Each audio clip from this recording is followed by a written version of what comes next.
ব্যবসা হয়েছে জামাতে ইসলাম। জামাতে ইসলামে যে ধর্ম নিয়ে অপপ্রচার শুরু করছে, তাতে দেশের মানুষ অসন্তুষ্ট তাদের উপরে। তারা বিভিন্ন সেক্টরে, বিভিন্ন সরকারি বিভিন্ন সেক্টরে তারা দখল করে বসে আছে, তারা ক্ষমতা আসবে বলে।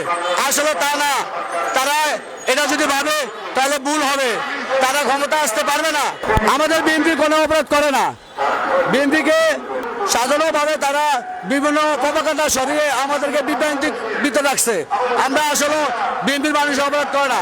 আর বিএনপিতে কিছু লোক দেখা গেছে যদি সুষ্ঠু নির্বাচন হয়, নির্বাচন হইলে এই দেশ শান্ত হয়ে যাবে।